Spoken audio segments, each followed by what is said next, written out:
Chapter 16, A Unique Experiment. "Bearing?" Tom cried. 175, Arv Hansen sang out. Tom gunned his port jet turbine and swung the Swiftsure hard right. The abrupt turn at high speed sent the craft side-slipping crazily, like a skidding raceboat. "Here she comes, Skipper," Bud yelled. He had rushed to the sonar scope with the other members of the crew. Tom's maneuver had carried them a good 100 yards off the missile's course. Now he yanked a lever, pulling the cadmium rod still farther from the atomic pile in order to increase power and jet blast their sub still farther out of range. But suddenly the men at the scope blanched. "The missile's turning too!" Hank cried. "It's homing in on us!" Unlike most swift craft used on scientific expeditions, the cargo sub's hull had not been coated with tomosite. This would have insulated it from all magnetic effects or any form of pulse detection. Tom had chosen the Swiftsure partly for this very reason, so that the Brungarian rebels could easily pick up its trail after leaving Fearing. How ironic if his choice should prove fatal. As the thought flashed through Tom's brain, the missile came streaking into view through the sub's transparent nose. By this time, Tom had flipped up the Swiftshure's diving planes. The craft plummeted deeper into the ocean depths. "Brand my whale blubber! She's turning again!" Chow gulped. The missile's arc, as it veered around to follow, painted a streak of light on the sonar scope. Anxious moments raced by while Tom steered their craft in a deadly game of tag with the sub-killer. Gradually, the missile appeared to be losing momentum. "It's slowing down, all right," Arv called out. In a few minutes, the missile had lost so much way that Tom was easily able to outdistance it. The crew crowded to the scope, heaving sighs of relief. The missile, its velocity spent, sank harmlessly toward the bottom. "Boy, that was a close call," Bud gasped weakly. "You played that thing like a toreador sidestepping a bull, Tom. Nice going." The others echoed Bud's sentiments, with fervent handshakes and backslaps for Tom's skillful evasive action. "Just the same," said Chow, "I'd sure like to make Narco and them Brungarian hoss thieves dance a Texas jig with a little hot lead sprayed around their boot heels. Sneaking bushwhackers! It's just like I told Hank about his airplane scheme. They'd try to gun us down, like as not, as soon as they got their hands on X-Man." "I guess you had them figured right, Chow," Tom agreed wryly. "Well, at least we've lost their sub." The Brungarian raider was no longer visible even as a faint blip on their radar scope. Evidently Narco had thought the jetmarine a sure victim and headed back to his own base. Nevertheless, Tom steered a wary zigzag course back to Fearing. When they arrived at the island, he immediately telephoned Bernd Ulgren and Wes Norris in Washington to report the hijacking of the Space Brain. Both men praised the young inventor for his daring scheme to outwit the ruthless Brungarian rebel clique. "If your idea pays off, Tom, we should be able to checkmate every move those phonies and their allies make," Norris declared. "I'm hoping we can do even better than that," Tom replied. "Part of my plan is to help the Brungarian loyalists through X-Man's tip-offs. With some smart quarterbacking, we might be able to rally the rightful government before all the resistance is crushed out." "Terrific!" Norris exclaimed. "Let's hope your scheme works." Tom had ordered the space oscilloscopes to be manned constantly, both at Fearing and at Enterprises, in case of a flash from X-Man. But no word had yet been received when Tom and his companions arrived at the mainland late that afternoon. Mr. Swift greeted his son warmly at the airfield. Tom had refrained from radioing the news to Enterprises after the hijacking and the missile attempt. Any such message, Tom feared, might be picked up by the enemy and bring on another attack. but the young inventor had telephoned his father immediately after calling Washington. Now Mr. Swift threw his arm affectionately around the lanky youth. "You look pretty well bushed, son. Why not hustle home and call it a day? That goes for the rest of you, too," he added to Bud, Chow, and the others. "You've just risked your lives, and the strain is bound to tell." Tom urged his companions to comply. "But I'm sticking right here," the young inventor told his father. "I want to be on hand the minute X-Man contacts us." Bud insisted upon staying with his pal. The two boys ate a quiet supper in Tom's private laboratory and finally lay down on cots in the adjoining apartment. But first Tom posted a night operator to watch the electronic brain. "Wake me up the second that alarm bell goes off," he ordered. "Okay, Skipper," the radio man promised. No message arrived to disturb the boys' rest. Tom felt a pang of worry as he dressed the next morning, and then relieved the man on duty at the decoder. Had the Brungarian somehow outwitted him? Surely X-Man should have reported by this time. "Relax, pal," Bud urged. "Our space chums hardly had time to learn any secrets yet. Besides, those Brungarian scientists are probably giving him the once-over with all sorts of electronic doodads. Why risk sending a message till he has something important to tell us?" "That's true," Tom admitted. Chow brought in breakfast. "You just tie into these victuals, boss, and stop frettin'," the cook said soothingly. "I reckon old Think Box won't let us down." Tom sniffed the appetizing aroma of flapjacks and sausages. "Guess you're right, Chow," he said with a chuckle. As the boys ate hungrily, Tom's thoughts turned back to the problem of how to equip X-Man with senses. He talked the project over with Bud. Most of his ideas were too technical for Bud to follow, but he listened attentively. He knew the young inventor found it helpful to have a sounding board for his ideas. "Too bad I didn't have time to tackle the job before X-Man was kidnapped," Tom mused. "Think how much more he could learn with eyes and ears." "Stop crabbing," Bud joked. "Isn't an electronic spy with a brain like Einstein's good enough?" Mr. Swift arrived at the laboratory an hour or so later. He found Tom setting up an experiment with a glass sphere to which were affixed 6 powerful electromagnets. 2 shiny electrodes, with cables attached to their outer ends, had also been molded into the glass. Bud was looking on, wide-eyed. Tom explained to his father that he had blown the sphere himself, following a formula adapted from the quartz glass used for view panels in his space and undersea craft. "What's it for, son?" Mr. Swift asked, after studying the setup curiously. "Don't laugh, Dad, but I'm trying to produce a brain of pure energy, a substitute for X-Man, so we can go ahead with our sensing experiments."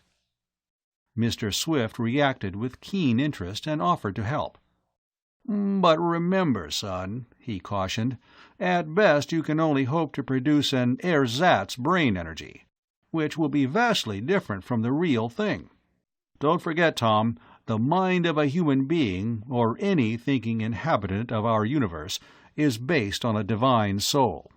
No scientist must ever delude himself into thinking he can copy the work of our Creator." "I know that, Dad," Tom said soberly. "Man's work will always be a crude groping, compared to the miracles of nature. All I'm hoping to come up with here is a sort of stimulus-response unit that we can use for testing any sensing apparatus we devise." The two scientists plunged into work. First, a bank of delicate gauges was assembled to record precisely every electrical reaction that took place inside the sphere. Then Tom threw a switch, shooting a powerful bolt of current across the electrodes. The field strength of the electromagnets, controlled by rheostats, instantly shaped the charge into a glowing ball of fire. "Wow, a real hothead," Bud wisecracked, trying to hide his excitement. Tom grinned as he twirled several knobs and checked the gauges. The slightest variation in field strength triggered an instant response from the ball of energy. Mr. Swift tried exposing it to radio and repellitron waves. Each time, the gauges showed a sensitive reaction. "Looks as if we're in business, Dad," Tom said jubilantly. Bud left soon afterward, as the two Swifts buckled down to work on the problem of perfecting an apparatus to simulate the human senses. Each concentrated on a different line of approach. At noon, they broke off briefly for lunch wheeled in by Chow. Then silence settled again over the laboratory.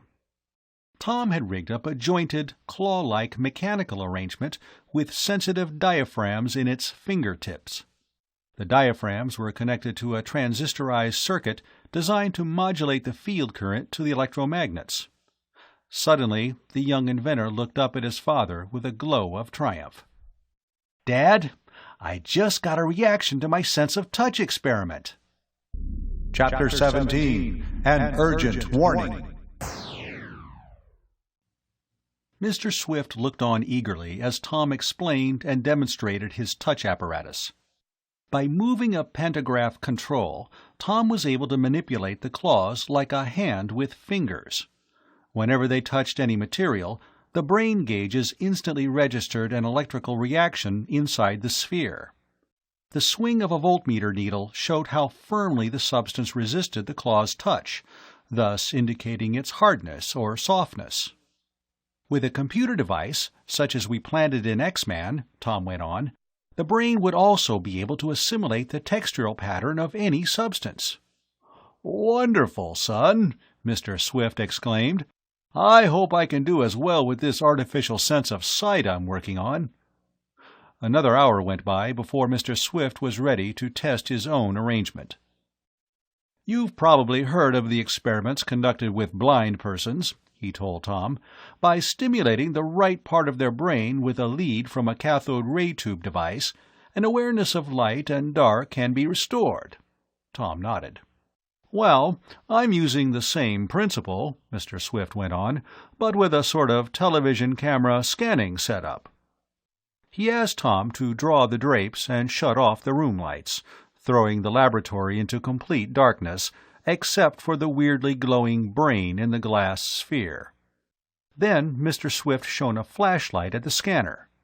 The brain responded by glowing more brightly itself. Next, after the drapes were opened again and the overhead fluorescent light switched on, Mr. Swift painted a pattern of black and white stripes on a large piece of cardboard. He held this up to the scanner. Visible ripples of brightness and less brightness passed through the glowing ball of energy inside the sphere. It was reproducing the striped pattern. "Dad, that's amazing," Tom said with real admiration. Mr. Swift shook his head. "Pretty crude, I'm afraid. The brain energy by itself can't take the place of a picture tube in a TV receiver. What we need is an analog computer to sum up the scanning pattern picked up by the camera tube, and then pass this information along in code form." Before Tom could comment, the alarm bell rang on the electronic brain. The Swifts dropped everything and rushed to the machine. "Wonder if it's X-Man," Tom exclaimed. The answer was quickly revealed as the keys began punching out the incoming message on tape. At the same time, a flow of strange mathematical symbols flashed, one after another, on the lighted oscilloscope screen mounted above the keyboard. Tom and his father read the tape as it unreeled. "Space beings to Swifts. Request information on progress and results of energy sent to your planet." After a quick consultation with his father, Tom beamed out the reply. "We are pleased with results so far. Further experiments now going on. Request visit to continue longer than 21 days as planned." Hopefully the Swifts stood by the machine. Would their space friends agree? As the minutes went by without a response coming through, father and son exchanged anxious glances. They've got to let X-Man stay, Dad." Mr. Swift nodded. "I'm afraid, though, the space beings have decided otherwise. He was interrupted by the ringing of the alarm bell. "Message, Dad," Tom said tersely. A moment later, they were overjoyed to see 3 words appear on the tape. "Visit extension granted." Relieved, the 2 scientists went back to work on their sensing experiments. 20 minutes later, the signal bell rang again on the electronic brain. "This time it must be X-Man," Tom cried. The unreeling tape quickly bore out his guess. "X-Man to Swifts. 24-hour earthquake under high loyalty." "What?" Tom stared at the tape, his brow creased in a puzzled frown. "That 24-hour earthquake bit must mean he's warning us that a quake will occur in 24 hours. But what about the rest of it?" Under high loyalty." Mr. Swift was as baffled as Tom. He studied the message for several minutes. It seemed highly unlikely that the electronic brain had made an error in decoding. Any new or untranslatable symbol caused a red light to flash on the machine.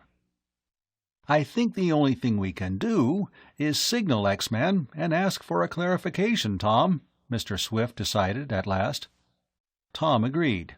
He beamed out a hasty code signal. "Explain message." Seconds later came X-Man's reply. It was identical with the first message. 24-hour earthquake under high loyalty." Tom and Mr. Swift stared at each other anxiously. "Good night, Dad. This is horrible," Tom exclaimed. "X-Man sends us ample warning of a disaster, and we're stymied." "Hi, what's going on, you two?" asked a merry voice. "More heavy thinking?" Sandy Swift stood smiling in the doorway. The smile gave way to a look of concern as Tom explained the crisis. "How dreadful!" Sandy gasped.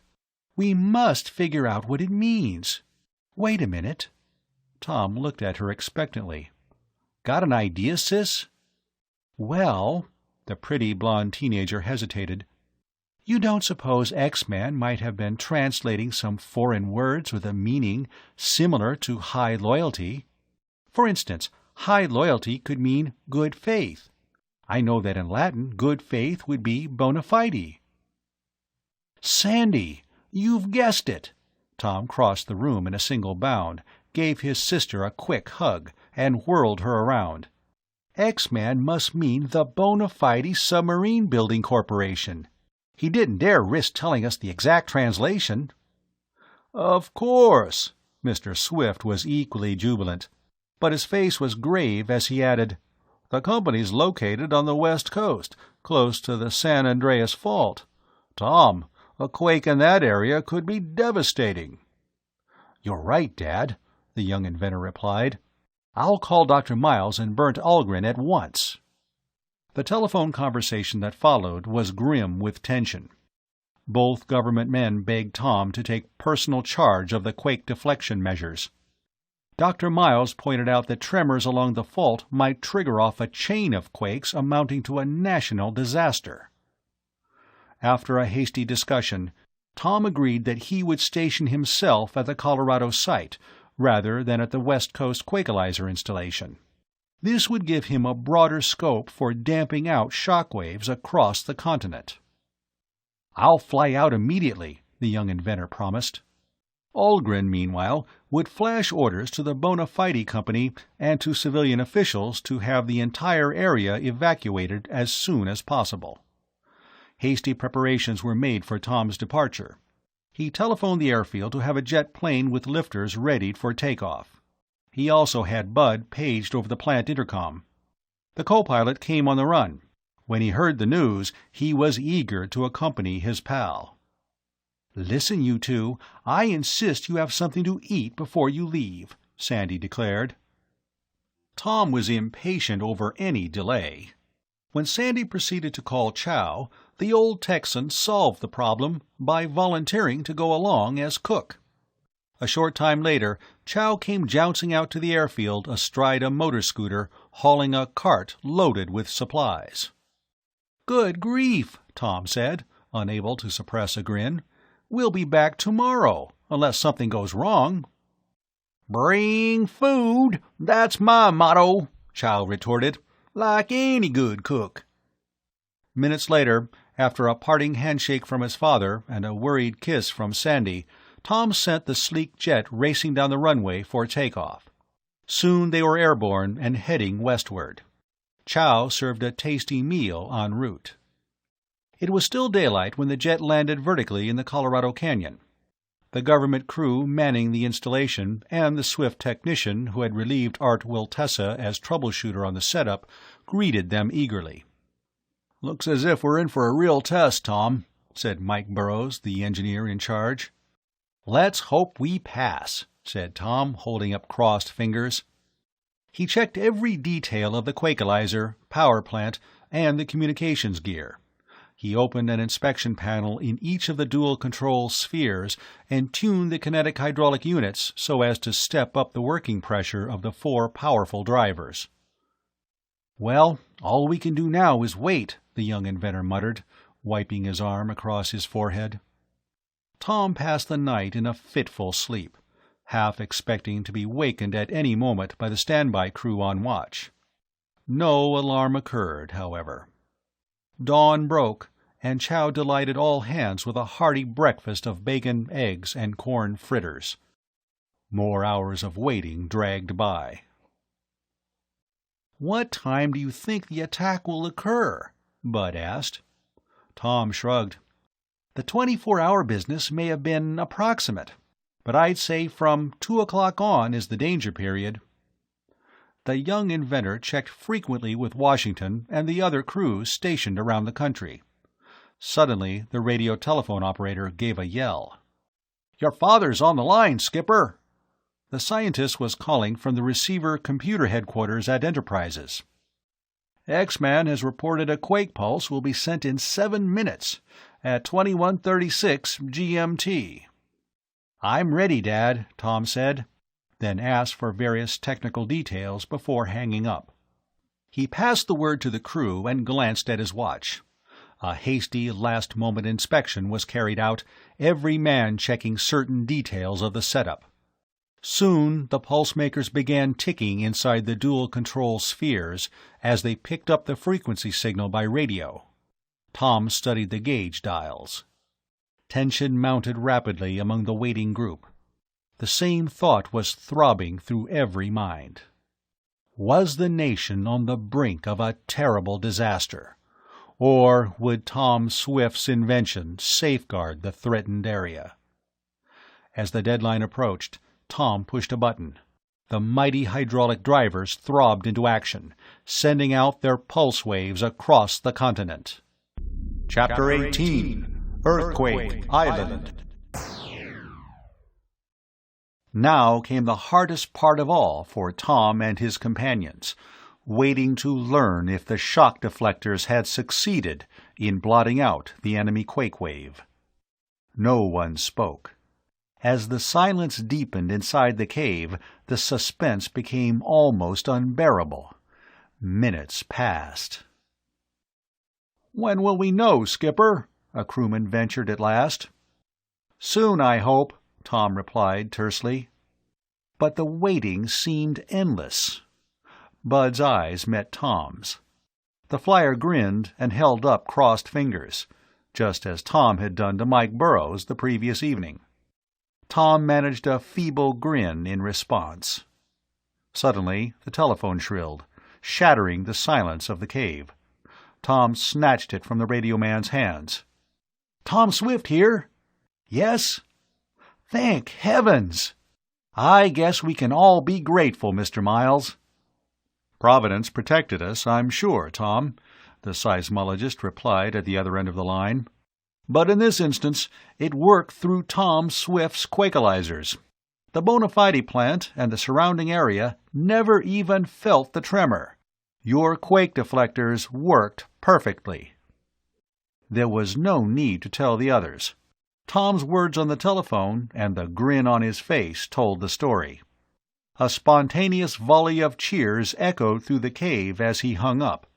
Then the crew crowded around to slap Tom on the back and shake his hand.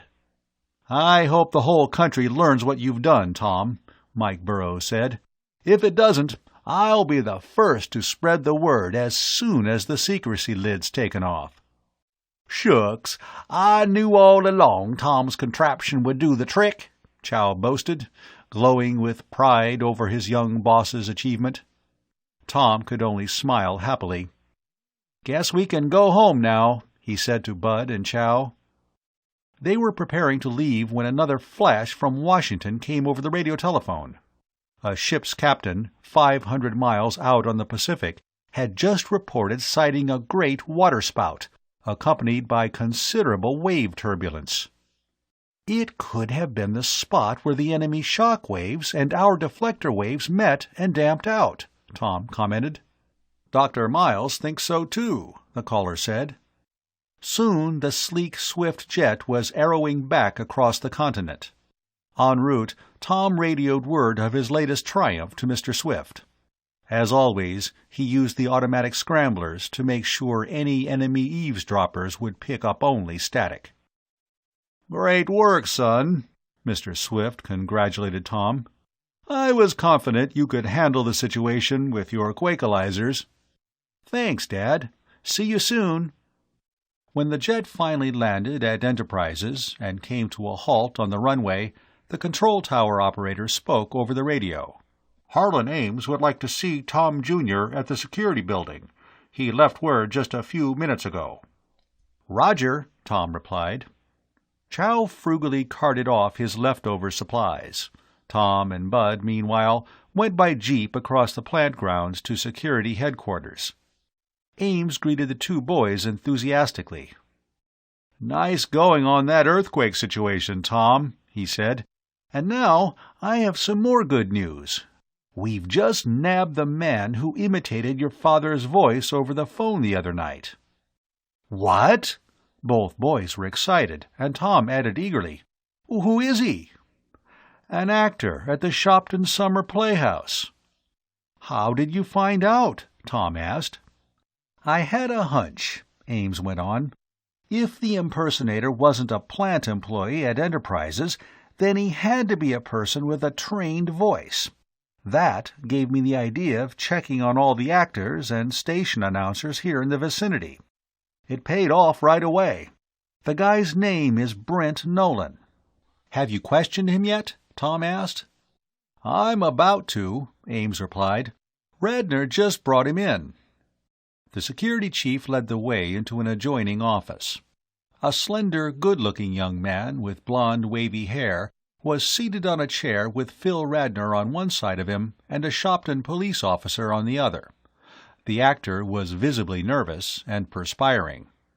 "This is Tom Swift, Jr.," Ames told him. "Brent Nolan." Nolan nodded. "Yes, I've seen your picture in the papers many times." The actor tried to force a smile, but his face muscles twitched. I seem to have pulled a pretty dumb stunt by faking that phone call from your father." "I'm sorry." "What was the reason?" Tom asked. Nolan fingered his wavy blonde hair uneasily and swallowed hard. "A man named Professor Runkle paid me to do it." "Professor Runkle?" Tom frowned. The name seemed vaguely familiar. He spoke with a foreign accent. "Said he was doing research at Grandike University," Nolan explained. "He told me you might be expecting a rare biological specimen from the East Indies. He said both of you were eager to get hold of it for research purposes, but he was afraid that you had outbid him. However, if he asked you straight out, you would guard the secret very jealously, so he hired me to find out."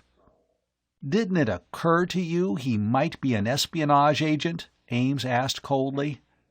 Nolan seemed shocked. "Believe me, I had no such idea," he averred. Runkle seemed pleasant. He said it all was merely a shortcut to save him from wasting any more time on the project. If Tom Swift had the specimen, he would quit. I guess I'm a little bit vain about the way I can mimic voices, and this gave me a chance to show off. Besides, I saw no harm in doing it." "No harm?" Bud snorted. "You had Swift Enterprises in a real lather when we found out." Nolan spread his hands in a helpless gesture. "I'm truly sorry," he repeated. "How were you able to find out how my father's voice sounded?" Tom asked. "I listened to a recording of a speech he made at the 4th of July rally here in Shopton," Nolan explained. "I borrowed the tape from a local radio station. Guess that's how your security men got onto me." "What did this fellow Runkle look like?" Ames asked. Nolan thought for a moment. "Oh, he was past middle age, I should say. Grizzled hair, thick-lensed glasses, and he was quite heavy-set." Then it certainly wasn't narco," Ames murmured to Tom. The young inventor nodded. "I believe I know him. The name just came back to me. I met a Professor Runkle in New York about a month ago, at a scientific convention. He was a member of the visiting Brungarian delegation." "We'll check on him," Ames promised. He turned back sternly to the young actor. "All right, Nolan, I guess you can go, but I warn you, no more impersonations." After more flustered apologies, the actor hurried out, obviously relieved. "What a dumb egg he is," Bud muttered. "In a way, he may have helped us," Tom pointed out. "If the Brungarian rebels hadn't found out about X-Man, we couldn't have lured them into that kidnap plot. It's already helped us to save the Bona Fide Submarine Building Corporation." Monday morning, Ames reported that Professor Runkle had left the country. Tom was not sorry, since an arrest and public trial might have led to dangerous publicity about X-Man. The probings of a sharp-tongued defense attorney might even have tipped off the Brungarian to Tom's real purpose in letting the space brain be hijacked. Meanwhile, a telephone call from Washington announced that State Department men were flying to Enterprises to confer with the Swifts about taking official action against the Brungarian attacks. The group arrived by jet after lunch. Thurston of the CIA was also present. "The problem is this," a State Department official said as they discussed the matter in the Swifts' office. "Should we bring charges against Brungaria before the United Nations? Or should we rely on other means, short of war, to block the Brungarian rebel coup?" Mr. Swift frowned thoughtfully. "It might be difficult to prove they were responsible for the earthquake attacks," he pointed out. "I'd say it's impossible," Tom said, "unless we give away the secret about our electronic spy." He paused, then added, "Sir, if the State Department will agree, I'd like more time before you make any official moves." The Quakealizers, Tom argued, seemed to offer protection against any future quake waves, unless the power of the shocks was greatly stepped up. Meantime, working through X-Man, Tom might be able to provide the Brungarian loyalists with valuable information. "I'm hoping it will help them overthrow the rebel clique and their brutal allied military bosses." The State Department men conferred, then Thurston spoke up quietly. "In our opinion, it's worth a gamble." After the group had left, the Swifts resumed their sensing experiments in Tom's private laboratory. They were hard at work when the signal bell suddenly rang on the electronic brain. The two scientists rushed to read the incoming message. It said, "X-Man 2 Swifts. 1 enemy earthquake producer is at—" Here the message gave precise latitude and longitude figures. It went on. "Ruin of Swift Place in 1 week." Tom and his father gasped in dismay. "I thought the New York-New England Quakelizer was going to protect us," the young inventor exclaimed. Our enemies must have located another Earth fault with enterprises right in its path. Hastily opening an atlas, Tom fingered the location of the proposed source of attack. It was Balala Island off the coast of Peru. "Dad, that settles it," Tom declared grimly. "It's clear now that those Brungarian rebels want to destroy us and use X-Man in some way to conquer the Earth." "I don't doubt that you're right, son," Mr. Swift said grimly. "We must act fast. But how?" Again the signal bell interrupted. This time, X-Man gave a number of military details, evidently picked up from orders issuing from Brungarian rebel headquarters. They concerned incoming troop movements from the north and operational plans for crushing out the last pockets of resistance by loyal government forces. Tom recorded them with TV tape, then snatched up the telephone and called the Central Intelligence Agency in Washington. He relayed the information from X-Man and asked if American agents could transmit it to the Loyalists. "Don't worry, we'll see that it reaches them," the CIA chief assured Tom. "Many thanks. This could have important consequences." As Tom hung up, he decided on a bold move. "Dad, I'm going to lead a raid on Balala." "A raid?" The elder scientist was electrified. "According to the Atlas, the island is barren and deserted," Tom said, "so no friendly power will object if we land there. If it's being used as an enemy base for quake attacks against our country, we have every right to investigate. I might be able to learn the secret of the setup, perhaps even put the equipment out of commission." "Nevertheless, a raid by a United States force could lead to trouble if the base there puts up any resistance," Mr. Swift said gravely. "That's why I intend to handle it myself," Tom declared. "I'll take all responsibility." Tom Sr.'s eyes flashed as he recalled some of his own hair-raising exploits in younger days. "All right, son," he said, putting a hand on Tom's shoulder. "I know I can trust your judgment. Good luck." Again Tom issued a call for volunteers. Bud, Hank Sterling, Arv Hansen, and Chow were all eager to take part. Within an hour, they were taking off for Fearing.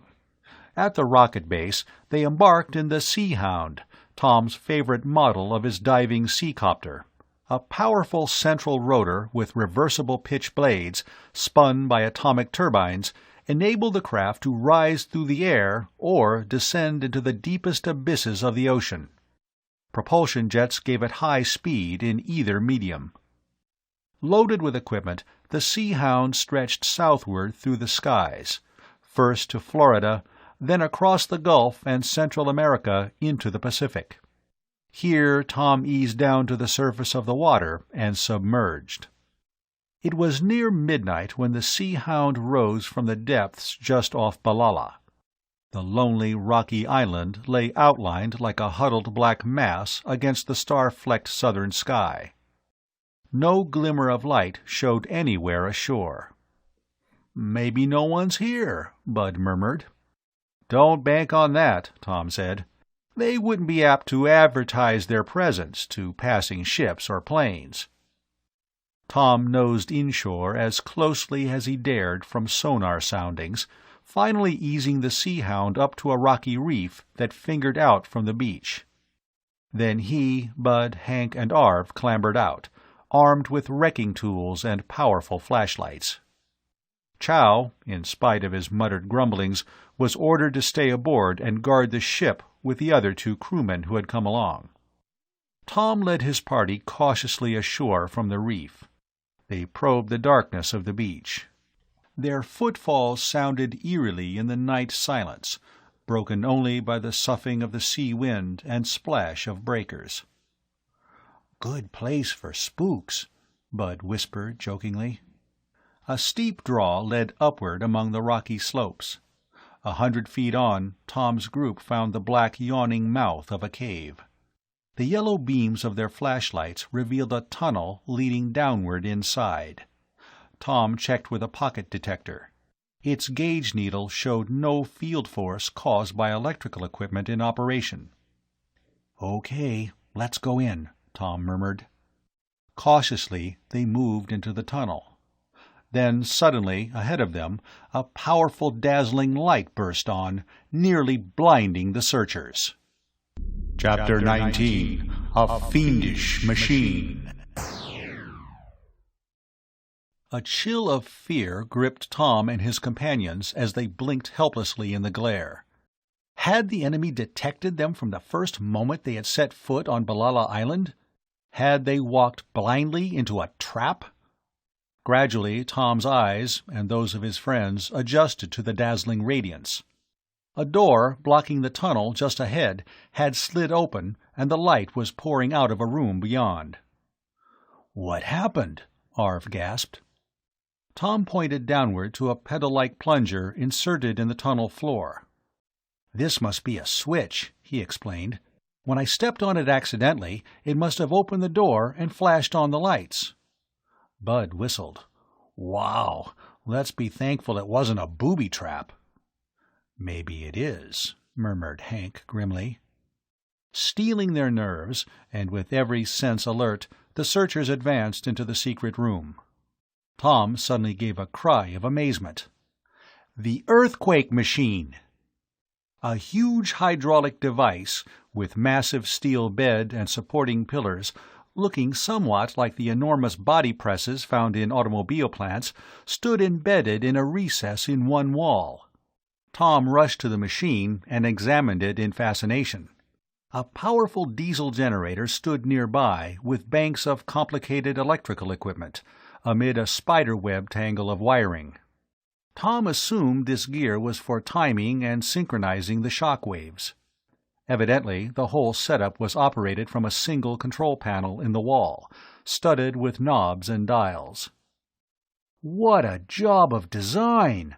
Tom exclaimed in awe. His eyes roved over every detail of the equipment while he poked here and there with his hands. He was getting the feel of the setup almost as much by touch and handling as by his superb technical intuition. "Boy, I hate to admire anything those Brungarian rebel scientists do, but this is really masterful." "Yes? Well, don't go gaga over it," said Bud. "Let's do what we came to do and scram out of here. This place makes me jumpy." Tom appeared oblivious. "It seems like vandalism to wreck such an engineering achievement.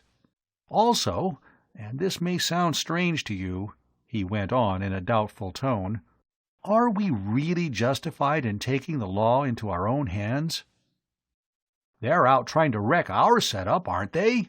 Bud retorted. "Think of the destruction they've caused already. Do you want to stand by and see enterprises destroyed too?" "Bud's right," Hank Sterling spoke up quietly. "Take a look at this." He beckoned them over to another corner of the cave and pointed to a series of notations, crudely scrawled in white chalk on the cave wall. Half hidden behind a clump of rock, they would have escaped casual notice. Tom read them and gave an angry gasp. A list of places and dates, already checked off, showing the quakes that had occurred so far. The last notation, not yet checked, said, "Swift Enterprises," and was dated 5 days ahead. "Okay, that's all the convincing I need," Tom said grimly. He issued quick orders. Hank and Arv were to rush back to the Sea-Hound, get an underwater pump from the gear carried aboard, and install it just off the beach. From there, they were to run a pipeline into the cave, using special plastic tubing which hooked together in a jiffy. "Cover the piping with sand and gravel so it won't be noticed," Tom added. "In the meantime, Bud and I will go to work on this set-up here." "Aye, aye, Skipper," Hank and Arv responded. As they hurried out through the tunnel, Tom and Bud set to work with the tools they had brought along. The diesel was partly dismantled, sand poured into its fuel feed, and the generator windings ripped out. The boys then tore off and tangled all wiring leads to the electrical equipment, took apart much of the equipment itself, and smashed to the control panel.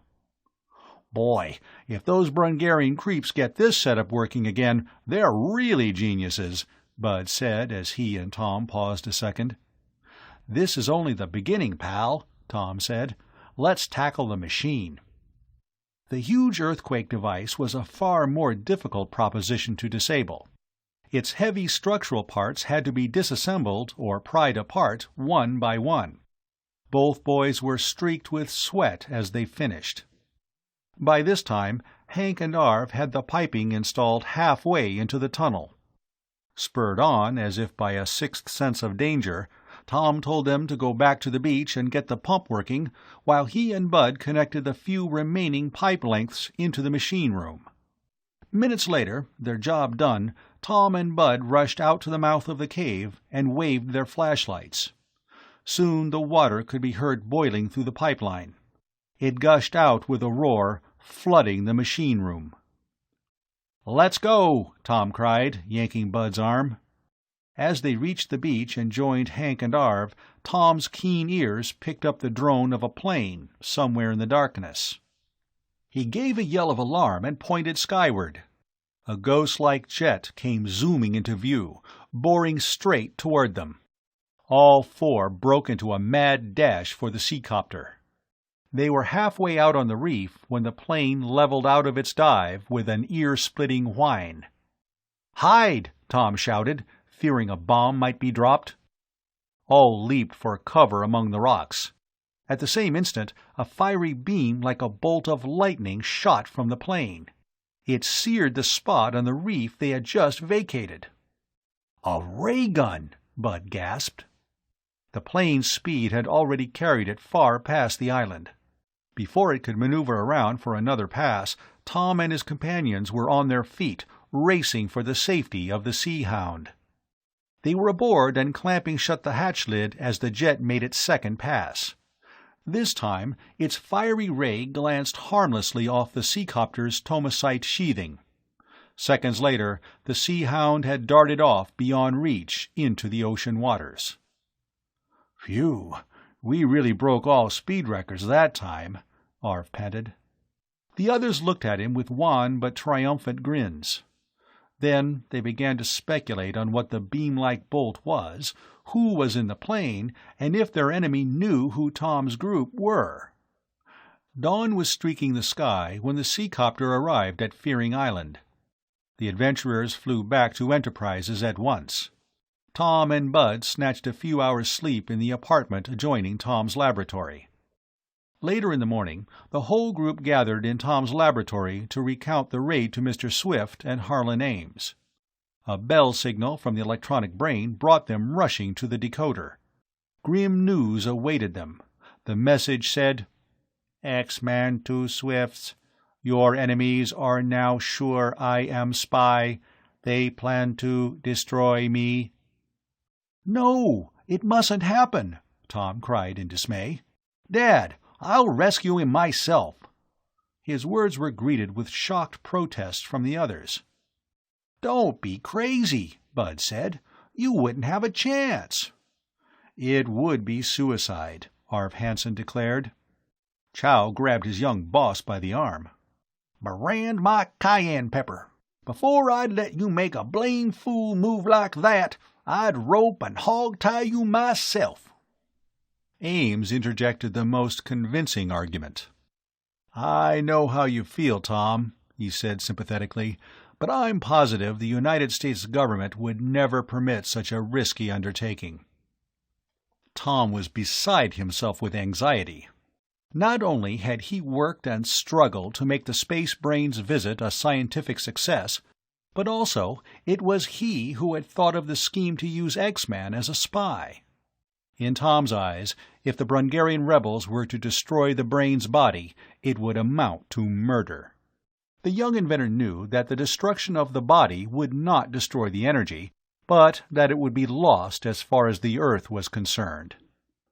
Who knew, Tom asked himself, what priceless secrets the Brain might ultimately yield to Earth's scientific researchers? If the Brungarians were to succeed, this might deter the Swift space friends from ever attempting another visit to our planet. In despair, Tom turned to his father. "You know how much is at stake, Dad," he pleaded. "Isn't there something we can do?" Mr. Swift had been silent, thoughtfully drumming his pencil on the workbench. He looked up. "Tom, I can think of only one thing," he said.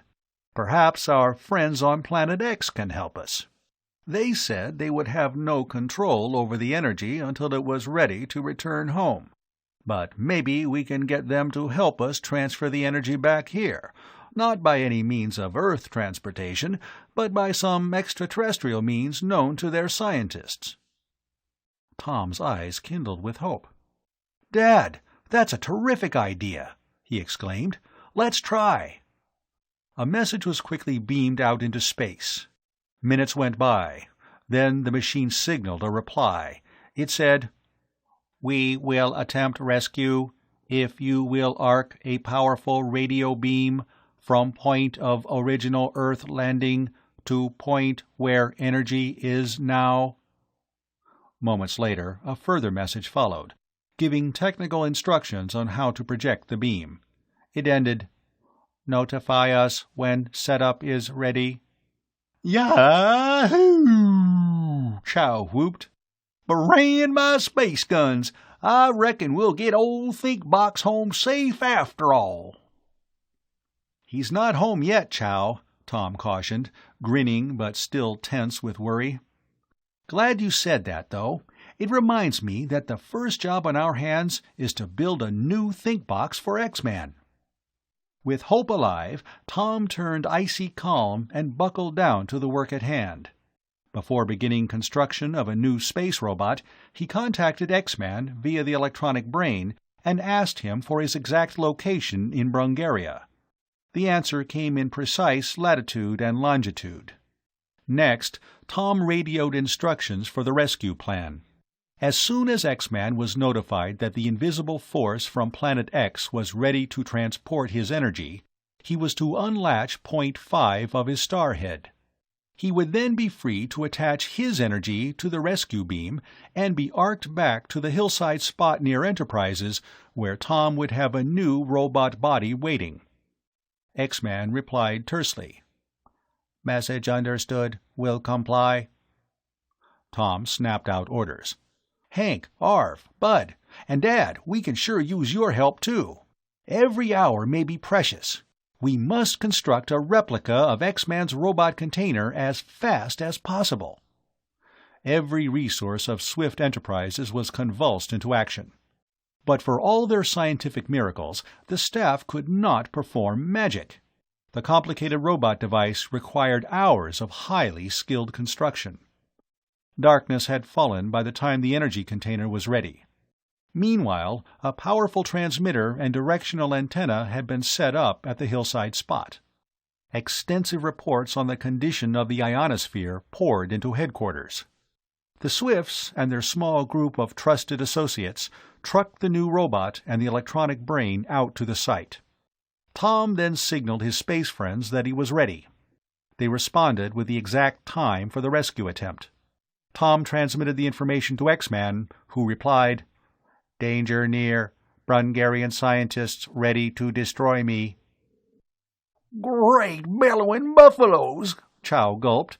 "Please make it quick, Tom. We've got to save that space critter." Tom glanced at his illuminated watch dial. The countdown ticked by. Suddenly, his hand closed a switch, transmitting the rescue beam. More moments passed as the Swifts and the Watchers strained their eyes toward the night sky. "Here it comes!" Bud yelled suddenly. A fiery bluish-white light had suddenly flamed into view. It grew steadily larger. Tom poised the container and opened one point of the starhead. Now the blue fireball was arcing down over the hillside, trailing its orange-red comet tail. It hissed into the container, and Tom snapped shut the starhead. The next moment, the young inventor wavered and slumped unconscious. Chapter 20. The Robot Spy's Story. "Tom!" his father cried. Anxiously, the others crowded around the lanky young inventor who had fallen beside the new robot. "Stand back! Give him air, Bud urged. How is he, Mr. Swift? The elder scientist was feeling Tom's wrist. His pulse is beating, but it's a bit weak. He must have received a terrible shock from all that energy. Tom, son, can you hear me? The young inventor moaned and stirred faintly, but his eyes did not open. His cheeks and lips seemed colorless in the glow of Mr. Swift's flashlight. Chow was terrified, hovering about helplessly. "I'll call Doc Simpson to bring a pulmotor," Hank exclaimed. "Yes, do, Hank," Mr. Swift pleaded. "Quick!" An ambulance arrived a few minutes later. Doc Simpson and an attendant leaped out, and the resuscitation equipment, specially designed by the Swifts for their planet infirmary, was hastily unloaded. Anxious moments followed, but finally Tom began to respond to the treatment. Soon his eyes were open, and he regained full consciousness. As Doc held a paper cup of water for him to sip, Tom smiled wanly. "Okay," he murmured. "I'm all right now. Sorry if I scared you, Dad." He started to get up. "It's a hospital bed for you, Skipper, and no arguments," Doc Simpson said sternly. "What happened here?" "I believe," Mr. Swift answered, "that our space friends, in finding a way to move the energy back to us, had less close control over it on Earth than when they sent it from space." By mid-morning the next day, Tom had awakened refreshed from a good night's sleep and felt normal again. Over Doc Simpson's protests, he insisted upon dressing and hurrying over to his laboratory. Here he found his father working intently amid a jumble of mechanical parts, tools, and electronic equipment. Nearby stood X-Man, with a panel open in his upper body, exposing the controls and output equipment. "Hi, Dad," Tom exclaimed as he strode into the laboratory. "What's doing with old ThinkBox?" Mr. Swift looked up with a smile of relief. "Morning, son. All well again? That's wonderful. I'm just giving X-Man an artificial speech mechanism. He's already briefed us via the electronic brain on the situation in Brungaria, but I thought it would be even better if he could tell us in person." Details on the earthquake plot, Mr. Swift went on, had already been reported to the Defense Department. Tom's raid on Balala Island had effectively blocked further quake attempts. The Brungarian rebels had become enraged by their failure to extract X-Man's secrets, and had decided to disintegrate the robot creature and its brain energy. But the youthful Brungarian loyalist group had kept them so busy with resistance outbreaks that they had delayed too long. "Lucky thing," Tom put in with an affectionate grin at X-Man. "If they had started to destroy him half an hour sooner, it might have been pretty sad for old ThinkBox." Tom was intrigued by his father's design for an artificial speech mechanism. After talking it over, they decided that Tom would go to work on a central computer device to integrate all the senses. He would also provide X-Man with ears, which would be sound reception equipment. Mr. Swift, meanwhile, would continue work on the speech mechanism and also perfect the seeing equipment he had started earlier. The days sped by as the two Swifts worked with feverish intensity. Lunch was eaten from their workbenches, but the inventors reluctantly halted at dinner time. After a tasty meal of fried chicken at home with Mrs. Swift and Sandy, both Toms returned to the plant. Father and son labored until well past midnight on their experiments. Then they snatched a few hours of sleep and resumed their tasks early the next morning. By early afternoon, an atmosphere of excitement pervaded Enterprises. The visitor from Planet X would soon be able to communicate directly with his Earth friends. Bud, Chow, Hank Sterling, Arv Hansen, and Art Wiltessa gathered in the laboratory, along with several other Swift key men. Mrs. Swift, Sandy, and Phil also arrived to watch. At last the sensing equipment was completed and installed. X-Man was ready to speak. His voice came out haltingly, but as the words were selected from a vast taped collection, they were clear and bold.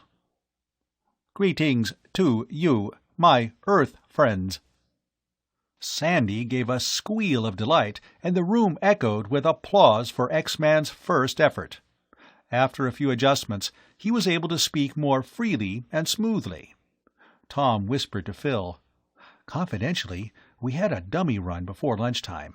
At first, all X-Man could do was croak like a frog." Phil, thrilled by the spectacle of a speaking space creature, gave the young inventor's hand a squeeze. "Tom, he's just wonderful." Tom agreed. Our country owes him a lot for exposing the Brungarian rebel schemes. To Tom's amazement, X-Man's ears picked up his murmured words, even above the babble of the spectators crowding the room. "Your country owes you much, Tom Swift," the creature said. "You conceived the idea of an electronic spy and found ways to block the rebels' destructive earthquake plans." As Tom flushed at the crowd's applause, X-Man continued, "Unless I am mistaken, you will soon learn that you have accomplished even more." Tom was mystified by this. Meanwhile, the spectators listened spellbound as X-Man went on talking, telling what he had learned of the valiant resistance efforts to overthrow the Brungarian rebels. A short time later, the telephone rang. Tom answered, and the operator informed him that John Thurston of Central Intelligence was calling. "Great news, Tom," the CIA man said. "We've just learned that the rightful Brungarian government forces have struck hard in the capital city and at half a dozen other points. The rebel puppets and their troops have been crushed completely." Tom was enthusiastic over the news. "That's not all," Thurston went on. "In case you don't realize it, the information which you supplied by means of your electronic spy is chiefly what enabled the government forces to win out. They've promised to dismantle the rebels' other 2 earthquake bases." As Tom hung up and relayed the electrifying news, Bud and the others burst into cheers. "It is all due to Tom Swift and his secret assistant," X-Man said. Tom was puzzled by the remark, but had no time to ask what he meant, as the people in the room crowded around to shake his hand. Mr. and Mrs. Swift smiled proudly at their son's latest triumph.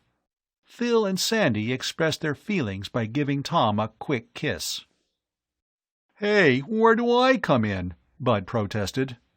Before the girls could answer, the door of the laboratory opened and Harlan Ames walked in, accompanied by a lean, gray-eyed young man with dark, close-cropped hair. Samson Narco. Chow let out a yelp of rage. "Why, brand my sagebrush hash! It's that double-crossing Brungarian—" "Hold it, Chow," Ames cut short the outburst. "Allow me to introduce one of America's most effective counter-espionage agents, Mr. Samson Narco." Tom and his friends were astounded. Narco himself smiled somewhat uncomfortably. "I can imagine how you all feel, you especially, Tom. But believe me, I could not risk pulling my punches, even when it put you all in grave peril, such as when I fired that missile across the bow of your sub.